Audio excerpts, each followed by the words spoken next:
오늘 어린이날, 어린이 주일인데요. 우리 그래도 어린이 소리가 오늘 아침부터 이렇게 나는 게 너무 좋고요. 아마 주일학교에서 어린이들을 위한 선물을 준비했을 겁니다. 이따가 선물 다 받아가고 오늘 하루만이라도 자녀들을 위해서, 어린아이들을 위해서 많이 축복해 주시기를 부탁을 드리겠습니다. 옛날에는 어린이라고 하는 말이 없었다고 그러죠. 늙은이, 젊은이 뭐 이런 말은 있어도 어린이라고 하는 말이 없던 시절, 우리가 잘 아는 대로 방정환 선생님께서 특별히 아이들을 무척 사랑하시고 아이들을 위해서 헌신하신 분이신데, 그분이 어린이라고 하는 말을 처음 썼다고 해요. 늙은이, 젊은이가 있으니까 어린이도 있어야 된다고 해가지고 어린이라고 하는 말을 만들었다고 해요. 근데 이제 그 당시 신문 같은 데나 잡지에 어린이라고 하는 말을 쓰면은 이게 처음 듣는 말이기 때문에 어린이하고 그 뒤에다가 괄호를 이렇게 쓰고 소년 이렇게 썼다는 거예요. 소년이라고 하는 말은 익숙해도 어린이라고 하는 말을 잘 모르던 때 이렇게 참 어린이 인권을 위해서 애쓰고 수고했다고 하는 것이죠. 그보다도 한 70년 앞서서 1858년에 미국의 레오날드라고 하는 목사님이 계셨는데, 이분이 어린이들만 모아가지고 이제 집회를, 요즘 말하는 부흥회죠. 어린이들을 위한 부흥회를 한 것이 계기가 돼가지고 어린이날이 만들어졌다고 하는, 어린이 주일이 생겼다고 하는 그런 말이 있고, 어린이날을 공식적으로 나라의 어떤 절기를 이렇게 만든 것은 터키가 제일 먼저 어린이날을 만들었다고 하는 그런 이야기가 있습니다. 어쨌든 지금 뭐 전 세계 어느 나라든지 날짜는 좀 다르지만 어린이날이라고 하는 날을 만들어서 아이들을 축복하고 하는 그런 모습들을 보면 참 감사하다라는 생각을 가져봅니다. 그러나 사실 어린이들을 사랑하고 어린이들을 아껴주신 분, 그 원조를 따진다고 하면 그건 바로 예수님이셨어요. 예수님 당시에 오늘 본문 말씀을 보게 되면 그 배경이 잘 나오는데, 하루는 예수님이 들에서 사람들을 가르치고 있었어요. 가르치고 있었는데 어떤 부모님이 자기 아이들을 예수님께 데리고 와서 예수님께 안수를 해줬으면 좋겠다 이렇게 생각을 하고 아이들을 예수님께 데리고 왔다는 것이죠. 그랬더니 그 제자들이 뭐 제자들 그러니까 한 사람이 그런 게 아니라 여러 사람이 그랬던 것 같아요. 애들이 뭐 옛날이나 지금 애들은 떠들잖아요, 그죠? 뭐 떠들고 뭐 그냥 뭐 저기 예수님이다 누구다 뭐 떠들고 막 애들이 그랬겠죠. 그랬더니 제자들이 예수님 지금 말씀 전하는데 방해가 된다 이렇게 생각을 했던가 봐요. 그래가지고 아주 큰 소리로 그냥 아주 무서운 근엄한 얼굴 해가지고 얘들아 조용히 해 떠들지 마 가! 뭐 이러는 거예요. 저희 어렸을 때 그 시장에 보면 이제 약장사가 와가지고 뭐 약을 팔던 때가 생각이 납니다. 협대 같은 거 이렇게 막 비아미요 막 이런 거 막 하고 이제 그랬을 때 애들 때 이제 그 구경하러 이렇게 가서 고개를 쭉 내밀면은 하는 소리가 있어요. 애들은 가라, 애들은 가라. 애들 다 내쫓아요. 뭐 좀 야한 소리도 하고 막 그러니까 애들 이제 듣지 못하게 애들은 가라 이제 막 그러잖아요. 거기서도 지금 예수님의 제자들이 어린아이를 데리고 와서 예수님께 좀 가까이 가가지고 예수님의 좀 이렇게 눈총도 받고 또 예수님에게 이렇게 안수해줬으면 하는 그런 바람을 가지고 왔는데 제자들이 예배 방해된다고 큰 소리를 치면서 쫓아낸 겁니다. 그랬더니 예수님께서 성경에 보면은 아주 노하셨어요. 노하셔가지고 그 제자들에게 예수님께서 아주 야단을 치십니다. 공동번역에서는요, 화를 내셨다 이렇게 기록을 합니다. 또 옛날 성경에는 부엉이 여겼다 이렇게 기록을 했습니다. 부엉이 여겼다. 메시지 성경에서는 노하신 예수님이 절대로 아이들과 나 사이에 끼어서 방해하지 마라 이렇게 호통을 치십니다. 예수님께서 그 제자들을 향해서 말하기를 저 애들과 내 사이에 끼어가지고 방해하지 마! 그러고서 그 제자들이 마치 어린아이와 예수님 사이를 방해하는 방해꾼으로 그렇게 이제 취급을 해가지고 야단을 치신 것이죠. 그리고 이제 또 성경을 보게 되어지면은 예수님께서 이제 그 성을 이렇게 내신 적이 사실은 별로 없는데 아이들이 예수님께 오는 것을 금하신 일로 인해 가지고 예수님께서 아주 분을 내실 만큼 화를 내셨던 것을 보게 됩니다. 그리고 나서 곧바로 그 아이들을 이리 오라 이렇게 부르셔가지고 그 아이들을 일일이 안아주시면서 그 아이들을 위해서 안수기도를 해주신 것이죠. 저는 이런 생각을 해봤습니다. 만약에 그때 베드로나 혹은 예수님의 제자들이 어린아이가 왔을 때 이놈 자식들 여기가 지금 어딘데 어른들 좀 말씀 듣는 데서 떠들어 그러고서 야단을 쳐가지고 내 부모한테도 어떻게 애들을 데려와가지고 이렇게 시끄럽게 저 뒤로 가라고 호통을 쳐서 내쫓았을 때 만약에 예수님께서 침묵을 하셨거나 혹은 베드로 잘했다 그런 자식을 떠들어서 그냥 정신이 없었어 뭐 이렇게 얘기를 하셨더라면 어쩌면 어린이 주일이라는 것도 주일학교라는 것도 교회 안에 생기지 않았을지도 모르죠. 그렇죠? 근데 예수님께서 다른 일 가지고 화내신 적이 별로 없는데 어린아이들을 가까이 오는 것을 막는 그 제자들을 향해서 야단을 치시면서 어린아이가 내게 오는 것을 금하지 마라. 하늘나라가 저런 아이들의 것이다 라고 이야기를 해주신 것 때문에 그 다음 또 제자들은 어린아이들이 올 때 막을 생각을 못했겠죠. 왜냐하면 예수님 저렇게 화내는 걸 처음 봤어 아마 그렇게 생각을 했겠죠. 그래서 그 이후로 어린아이들은 얼마든지 예수님께 갈 수 있었고 또 생각 있는 부모들은 자기 아이들을 예수님께 데리고 와서 안수기도 해달라고 이렇게 했을 것입니다.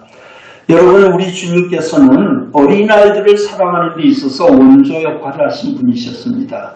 그분의 그 사랑이 있었길래 오늘 주일학교가 생겨났고 또 어린이들을 위한 주일이 만들어지지 않았겠나 이런 생각을 해보면서 오늘 하루만이라도 특별히 우리가 늘 먹어야 되겠습니다만 우리 어린아이들, 손주들, 우리 자녀들을 위해서 더 많이 기도하고 그 아이들을 위해서 많은 복을 비는 그런 하루가 됐으면 좋겠어요. 자, 그 당시 부모님들은 왜 어린 아기를 예수님께 데리고 갔을까요? 첫째는요, 어린 아기의 출발을 주님의 말씀 안에서 시작해야 된다라고 생각했기 때문인 겁니다. 어린아이, 아직 아무것도 모르잖아요. 어떤 사람은 어린아이를 마치 도화지라고 이렇게 표현을 해요. 도화지 아무것도 그려져 있지 않아요. 근데 거기다 뭘 그리냐에 따라서 그 도화지가 그냥 하나의 휴지 조각이 될 수도 있고 그게 아주 나중에 무슨 명화가 돼가지고 좋은 그림이 될 수도 있잖아요. 제가 여기 와가지고 처음 들은 얘기 중에 하나는 그 은보라고 하는 그 유명한 화가가 있잖아요. 그 화가께서 우리 교회 건축을 위해서 무슨 옛날에 닭그림을 하나 그려주셨다네요. 근데 그 그림을 아마 팔지 않고 그냥 지금까지 놔뒀으면은 엄청난 금액에 아마 가치를 가졌을지 모르죠. 근데 그 당시에 얼마에 팔았는지 모르지만은 어쨌든 도화지 그냥 종이 하나에다가 그림을 그렸는데 박 목사가 그림 그리면은 내가 돈 줄 테니까 이거 사가시오 그냥 가져가시오 그래도 못마땅히 하려는지 모르는데 그 사람들이 그냥 끌적끌적 그린 그림들은요 우리나라 유명한 그 화가들이 그린 그림 중에서는 아주 그 경매하는 거 보면은 몇십억 몇백억짜리도 있어요. 네. 그러니까 어린아이라고 하는 하얀 도화지에다가 우리 부모들이 거기다가 이제 그림을 그려 나가는데 거기에다가 어떤 그림을 그리냐에 따라서 그 아이의 인생이 달라질 수 있다는 겁니다. 근데 중요한 것은 뭐냐면 어린아이들이 그 아기 때에 예수님의 말씀과 접할 수 있도록 만들어주는 역할을 누가 해야 돼요? 어른들이 해야 되는 거예요. 부모가 해야 되는 거예요. 우리 부모들은 참 유별나게 자식 사랑 참 많이 하죠. 근데 자식을 위해서 여러분이 뭘 지금 심어야 되는 줄을 분별을 하지 않으면 안 된다는 겁니다. 갈라디아서 6장 7절에 보면요. 스스로 속이지 말라. 하나님은 업신여김을 받지 아니하시나니 사람이 무엇으로 심든지 그대로 거두리라. 자기의 육체를 위하여 심는 자는 육체로부터 썩어질 것을 거두고 성령을 위하여 심는 자는 성령으로부터 영생을 거두리라 그랬습니다. 무엇을 심는다는 것은 대단히 중요합니다. 심는 대로 거두는 원리, 이거는 주님께서 우리에게 보여주신 말씀이죠. 씨앗뿐만 아니라 우리 인생도 우리 어른들이 내가 자녀를 낳은 것으로 끝나는 것이 아니라 내가 낳은 자녀를 어떻게 키워야 될지에 대해서 끊임없이 하나님께 묻고 그 아이를 어떤 아이를 만들어 가야 되는지를 우리 주님으로부터 우리가 받지 않으면 안 된다는 겁니다. 그냥 아이들 잘 키우고 싶은 마음을 어느 부모님들 없겠어요. 그냥 최고 그냥 공부 잘하는 아이를 만들고 싶고 좋은 대학 보내고 싶고 그냥 돈 많이 벌어서 아이들에게 그냥 유사를 그냥 몇십억 몇백억씩 다 안 주고 싶은 부모가 세상에 어디 있겠어요. 그런 거 중요하죠. 근데 정말 중요한 것이 뭐냐? 내 아이에게 내가 믿고 내가 사랑하는 예수님을 그 아이도 믿게끔 말씀 안에서 어려서부터 자라게 해주는 것이 그게 정말 중요하다라고 하는 이야기입니다. 디모데는 헬라 사람이었어요. 헬라인의 아버지에게 태어났습니다. 근데 그 어머니는 또 그 외할머니는 경건한 유대인이었습니다. 성경은 그에 대해서 이런 이야기를 말합니다. 내가 어려서부터 성경을 알았나니 이렇게 말합니다. 유대인과 헬라인의 혼혈로 태어난 디모데가 자칫 잘못하면요 어긋난 길로 얼마든지 갈 수 있잖아요. 제가 어려서 살 때도 운천에 이렇게 혼혈인들이 가끔 있었어요. 흑인 혼혈도 있었고 백인 혼혈도 있었는데 학교에나 고아원에서 이제 그런 아이들이 가끔 오면은 애들이 막 놀려요. 예. 옛날에 일본말 아이로프라고 놀렸던 것 같아, 애들이. 그렇게 놀렸던 것 같은데, 그 아이들이 자칫 그 마음에 상처가 되잖아요. 상처가 돼가지고 곁길로 나가는 아이들도 간혹 있지 않습니까? 그런데 이 디모데도 역시 혼혈인이니까 얼마든지 잘못된 길로 갈 수 있는 확률이 그에게 없는 게 아닌 겁니다.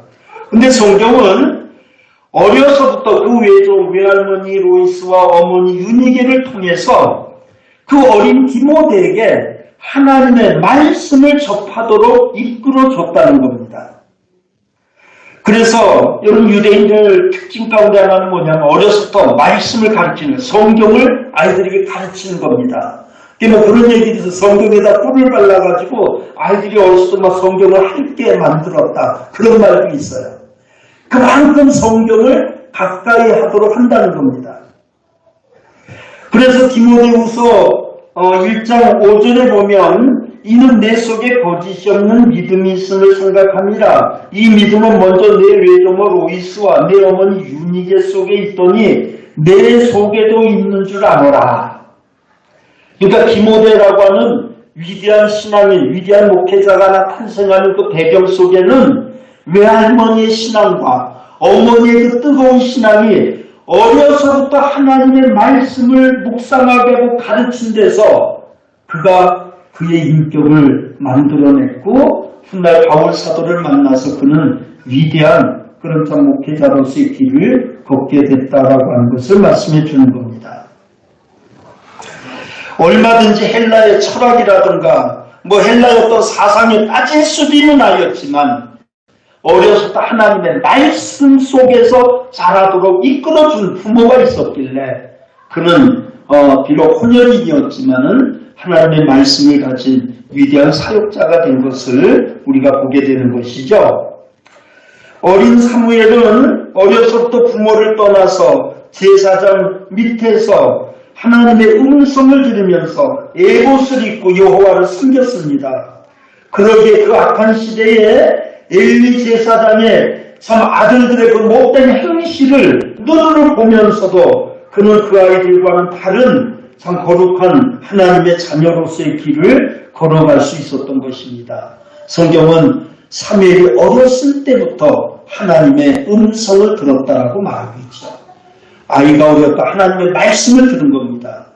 엘리 제사장이 두 아들 형들의 말도 계속 들려지지만 먼저 하나님의 음성을 들은 그 아이에게는 더 이상 사람의 소리가 그를 영향을 주지 못했던 거예요.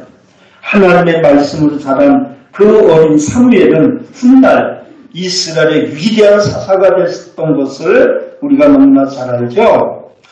삼손의 부모는요, 결혼한 지 8해가 됐는데도 자식을 낳지 못했습니다. 그래서 늘 자식을 위해서 기도하고 있었는데요. 어느 날 천사가 나타나서 내 아내가 자식을 낳을 것이다. 수태 고지를 해줍니다. 그때 그 수태 소식을 들은 그는 너무나 참 두렵고 떨린 마음이 생겨가지고 그가 이제 이렇게 묻습니다. 사사기 13장 12절에 보면 마노아가 이르되 이제 당신의 말씀대로 되기를 원하나이다. 이 아이를 어떻게 기르며 우리가 그에게 어떻게 행하리까 이렇게 말합니다. 아이를 아직 낳지도 않았어요. 그런데 그 아이를 낳게 되면 어떻게 길러야 됩니까? 라고 하나님께 묻는 겁니다. 시편 6편 6절에 보면요. 오늘 내가 네게 명하는 이 말씀을 너는 마음에 새기고 내 자녀에게 부지런히 가르치며 집에 앉았을 때든지 길을 갈 때든지 누워있을 때든지 일어날 때든지 이 말씀을 강론할 것이며 그랬습니다. 사랑하는 여러분, 우리의 자녀들이 예수님의 말씀과 예수님의 그 사랑으로 자랄 수 있도록 해주세요. 예수님의 말씀을 먹고 살도록 그렇게 어려서부터 만들어 주셔야 됩니다. 그래서 그 아이들이 어려서부터 하나님의 말씀을 가까이 하게 되어지면 그 아이들에게는 소망이 있게 되어지는 겁니다. 에베소 6장 4절 말씀, 이 공동번역에서는 다음과 같이 이 말씀을 이렇게 번역을 했습니다. 어버이들은 자녀의 마음에 상처를 입히지 말고 주님의 정신으로 교육하고 훈계하며 잘 가르치십시오. 이렇게 말했어요. 똑같은 말씀을 메시지 성경에서는 아버지 여러분, 자녀를 호되게 꾸짖어 노엽게 만들지 마십시오. 주님의 방법으로 그들을 돌보고 이끄십시오. 그랬습니다. 여기 주님의 정신 또는 주님의 방법이 뭐겠습니까? 다른 거 아니죠. 사랑입니다. 하나님으로부터 정말 우리가 받은 그 사랑과 은혜, 그것 가지고 사는 것, 이것이 바로 우리 자녀들에게도 필요한 것입니다. 주님은 사랑과 은혜로서 우리들을 택하시고 사랑으로서 우리를 보호하시고 그 사랑 때문에 대신 십자가를 지신 분이셨어요. 바로 그 사랑을 우리 자녀들에게도 알도록 보여주고 가르쳐주고 깨닫게 해줘야 된다는 것을 말씀해주고 있는 것입니다. 여러분 그 유대 왕 중에서요 히스기야라고 하는 왕을 아마 모르는 분은 없을 겁니다. 참 위대한 왕이죠. 유다 왕 중에서 그래도 손꼽을 만큼 위대한 왕이 히스기야 왕입니다. 근데 어느 날 히스기야가 하나님부터 죽음을 선고받습니다. 야 히스기야야 너 죽고 살지 못한다. 빨리 유언을 하고 재산 다 정리하고 먼저 이렇게 하나님께서 선지자를 통해서 이렇게 통보를 했어요. 선지자가 그 말하고 왕한테 가서 당신 죽소 이 말하는 게 쉽습니까? 아무리 하나님이 시켰다고 하지만 또 무슨 화가 날까 싶어가지고 도망을 쳤습니다. 재빨리 그냥 막 성 밖에 이제 나가고 있는데 히스기야가 그 말을 듣니까 기가 막힌 거예요. 왜냐하면 아직 자기가 회개도 좀 덜했고 그리고 무엇보다도 후계자가 아직 준비도 안 됐고 아직 해야 될 일이 더 많이 있는데 갑자기 하나님이 무슨 10년 있다 죽는다도 아니고 당장 죽는다고 하니까 너무 그냥 막 그래가지고 선지자가 나가자마자 그냥 이 머리에다가 벽을 그냥 벽에다가 머리를 부딪혀가면서 하나님 나 지금 죽을 수 없습니다. 할 일 많습니다. 살려주세요 하고 막 기도했더니 하나님이 그냥 또 기도하는데 그만 마음이 또 찡하셔가지고 선지자가 이제 막 죽음을 선고해놓고서 이제 막 성 밖을 나가려고 하는데, 야야야야, 미안하지만 너 지금 다시 가서 아까 한 말 그거 취소하고 15년 생명을 연장한다고 가서 이야기를 해라. 그러니까 그냥 가라는데 가야지. 더군다나 죽는 게 아니라 다시 살려준다는데 가서 또 못할 건 뭐 있어요. 그래서 예, 알았습니다. 그러고 이제 와서 이야기를 합니다. 하나님께서 말씀하시기를 내가 내 기도를 들었고 내 눈물을 보았노라. 그러면서 너에게 15년 생명을 연장하노라. 그러면서 이제 선지자가 갔어요. 자, 말이 15년인지 15년 죽을 사람이 15년 생명 연장을 받았다면 그게 얼마나 대단한 겁니까? 그렇죠? 제 친구 이사야 선교사라고 케냐에 있는 친구가 아주 지금 중요한 수술을 했는데 수술 하나가 그거 잘 되고 안 되고에 따라서 죽고 사는 문제가 달릴 정도로 그렇게 급박했는데 그래도 수술이 잘 되노라 그렇게 이제 문자를 보내왔어요. 여러분 사람이 죽고 사는 게 한순간이잖아요. 그죠? 한순간입니다. 이제 김용남 씨 아침에 제가 문자를 다 보내드렸습니다만은 오늘 돌아가셨어요. 돌아가셨는데 사실은 그 부인이 건강이 더 안 좋아가지고 넘어지고 그래가지고 부인이 먼저 돌아가실 줄 알았는데 부인보다도 남편이 먼저 그렇게 또 가시네요. 부인도 지금 꼼짝 못하고 계신 분인데 제가 일단 장례식장을 가면서 한번 어머니를 모시고 가야 되겠다 지금 생각을 하고 있습니다만 사람이 죽고 사는 게 한순간이잖아요. 그죠? 한순간입니다. 근데 이 히스기야가 어쨌든 죽을 병에서 고침을 받고 저가 이렇게 살아났어요. 그럼 당연히 우리가 어떤 생각을 합니까? 그 15년 생명 연장 받았으면 그 15년을 여러분 같으면 어떻게 살겠어요? 막 살겠어요? 15년 생명을 연장해줘서 죽을 사람이 그럼 그 15년을 그래도 아주 계획적으로 멋있게 아름답게 마무리하면서 살아야 되겠다 이런 생각을 해야 하는 것이 당연하잖아요. 근데 성경은요 이런 이야기를 하고 있습니다. 역대하 32장 24절 25절입니다. 그때 히스기야가 병들어 죽게 되었으므로 여호와께 기도하며 여호와께서 그에게 대답하시고 또 이적을 보이셨으나 히스기야가 마음이 교만하여 그 받은 은혜를 보답하지 아니하므로 진노가 그와 유다와 예루살렘에 내리게 되었다. 이렇게 말합니다. 15년 생명 연장을 받았으면 당연히 하나님 앞에 그 15년을 감사하면서 정말 믿음을 가지고 그 15년을 잘 살았었으면 얼마나 좋았겠어요. 근데 성경은 은혜 보답지 아니했다. 이렇게 말합니다. 근데 그 결과가 뭐였을까요? 그가 이제 15년 지나서 죽습니다. 죽어가지고 그 아들이 왕이 됩니다. 그 왕이 누군 줄 아세요?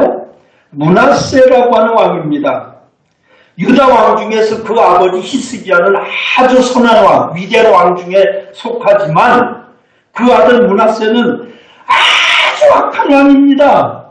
근데 그 왕이 몇 살의 왕이 된 줄 아세요? 역대하 33장 1절 므낫세가 왕이 오를 때 나이가 12세라 예루살렘에서 55년 동안 다스리며 여호와 보시기에 악을 행하여 여호와께서 이스라엘 자손 앞에서 쫓아내신 이방 사람들의 가증한 일을 본받아 그의 아버지 히스기야가 헐어버린 산당을 다시 세우며 바알들을 위하여 제단을 쌓으며 아세라 목상을 만들며 하늘의 모든 1월 성신을 경배하며 섬겼다. 이렇게 말합니다. 아니 히스기야가 15년 수명 연장을 받아가지고 그 15년 동안에 이룬 일 중에 하나가 뭐냐면은 후계자를 낳은 거예요. 아들을 낳았어요. 그럼 여러분 어떻게 해야 돼요? 그 아들을 어려서부터 얘야 네 애기가 죽을 거였는데 하나님 은혜를 15년 생명 연장 받아가지고 너를 낳았단다. 너는 하나님 배반하면 안 된다.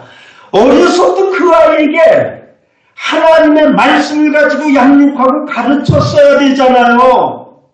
왕위를 이어주는 게 중요한 게 아닙니다. 왕위보다 중요한 것은 하나님의 말씀, 하나님을 믿는 신앙을 그 아이에게 가르쳤어야 돼요. 아니 12살짜리가 왕이 됐는데 그 무슨 12살짜리가 그렇게 못된 놈이 있습니까? 아버지가 그냥 헐었던 산당들을 다 우상을 세우고 55년 동안 왕노릇하면서 아주 악행이란 악행은 다 저지른 겁니다. 누구 책임이에요?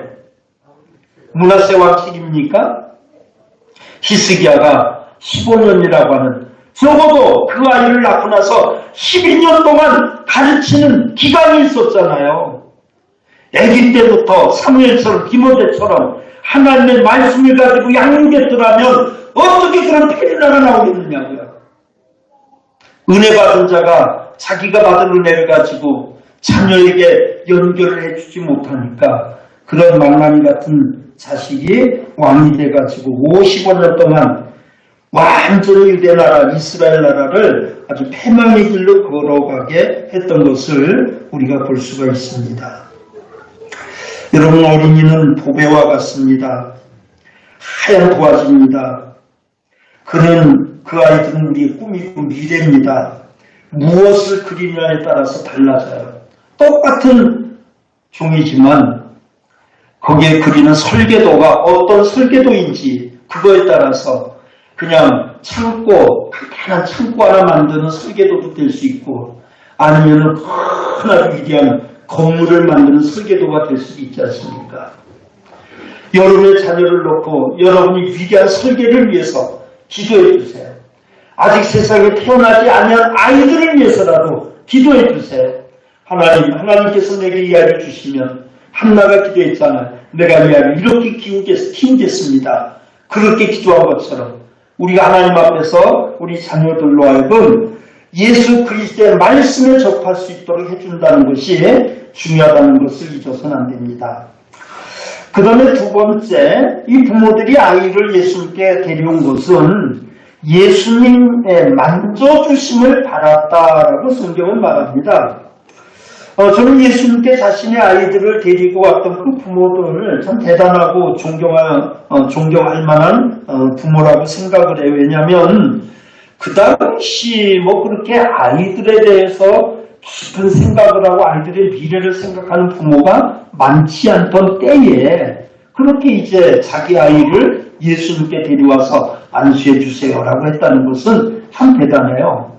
저는 성경의 기자들이 저는 조금 더 관심을 가지고 왜 아기를 왜 예수님께 데리고 왔습니까? 묻기도 하고, 부모님 혹시 직업은 뭡니까? 이름은 뭡니까? 이런 것도 물어봐가지고 성경에 그 이름하고 직업 이런 것까지 써놓고 저는 우리 아이가 이런 아이가 됐으면 좋겠어요.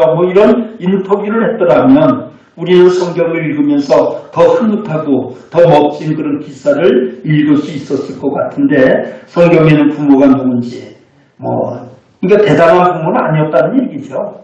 그냥 평범한 그런 일상의 가정에서 사시는 분이었는데 자녀를 생각하는 마음만큼은 그 유다 나라의 그 어떤 고관들보다도 대단한 분이었다라고 하는 것을 우리가 여기서 엿볼 수가 있습니다.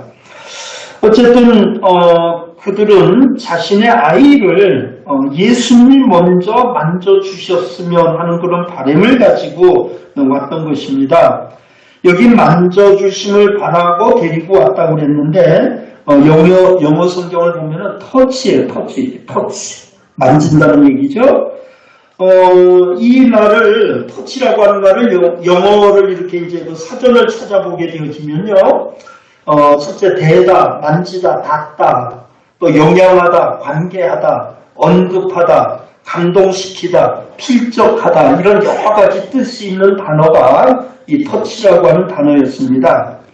헬라어에서는 이 단어를 소속하다, 관계하다 이렇게 이제 해석을 하고 있습니다. 그러니까 그들은 이미 예수님을 통해서 은혜를 받고 우리 애들도 예수님과 관련이 되어져서 예수님께 은혜를 받았으면 좋겠다. 우리가 예수 믿고 나서 예수님과 소속이 되어진 것처럼 내 아이도 예수님께 속한 자가 됐으면 좋겠다. 그게 바로 만져주심을 바라고 아이를 예수님께 데리고 왔다는 거예요. 우리 예수님께서 그 아이들을 거절하지 않고 그 아이들을 데려다가 정말 만져주시고 안수해 주시고 그 아이를 위해서 정말 축복을 해 주신 것이죠. 그 전에 이렇게 좀 진품명품 그런 그 시간 요즘도 하는지 모르겠어요. 그걸 한번 봤는데 그냥 평범한 도자기인데 거기 그림 하나가 무슨 새 그림을 그렸는데 내가 그려도 훨씬 잘 그릴 것 같은 그런 그림을 누가 이렇게 그려놨어요. 그려놨는데 이제 그걸 소지한 사람이 그걸 가져서 이제 이렇게 전문가에게 이제 그거를 맡겨가지고 그걸 봐달라는 거죠.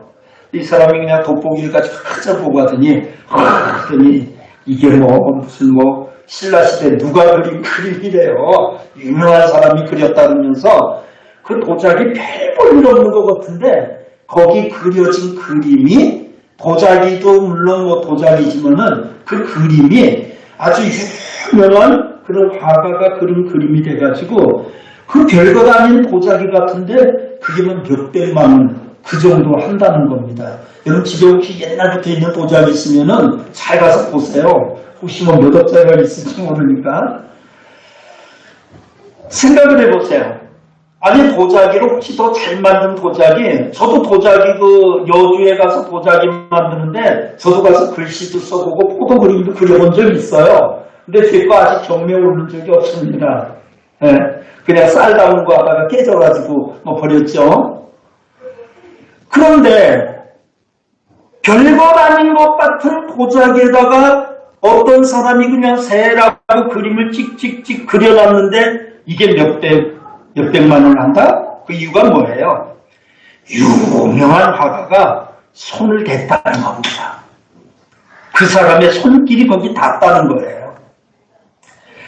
생각해보세요. 이 땅에 무수한 인생들이 있는데 많은 아이들 가운데 우리 주님께서 손을 댄 아이들, 주님의 말씀이 그 아이를 접수를 했어요. 예수님과 관련이 되어진 아이들이 이 땅에서 자라게 되어지면 하나님께서 장차 그 아이들을 통해서 얼마나 큰 영광을 받으시겠습니까?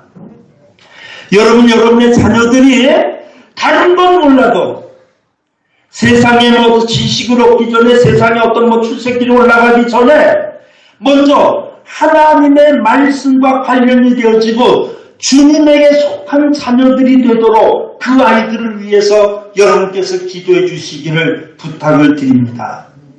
이것이 바로 우리 어른들이 해야 될 아주 막중한 사명입니다. 그냥 돈 많이 벌어가지고 빌딩 남겨줘야지 자동차 사줘야지 집 사줘야지가 아니라 적어도 다른 건 못해도 내 자식에게 예수 믿는 믿음 하나만큼을 제대로 넣어주겠다고 하는 그런 여러분 바람을 가지고 자녀들을 어렸을 때 키우고 위해서 기도한다고 하면은 여러분은 적어도 하나님 앞에 섰을 때 부끄럽지 않은 부모들이 될 것입니다. 이 다음에 예수님한테 가서 저 누구 할아버지예요, 누구 아버지예요 이렇게 자랑스럽게 말할 수 있을 만큼 위대한 자녀들이 여러분 가문에서 나올 수 있기를 주의 이름으로 축원합니다. 그런데 오늘 말씀해 보니까 이 어린아이가 예수님께 가는 것을 막는 것을 누가 했느냐? 제자라고 하는 어른들이 그 일을 했다는 겁니다.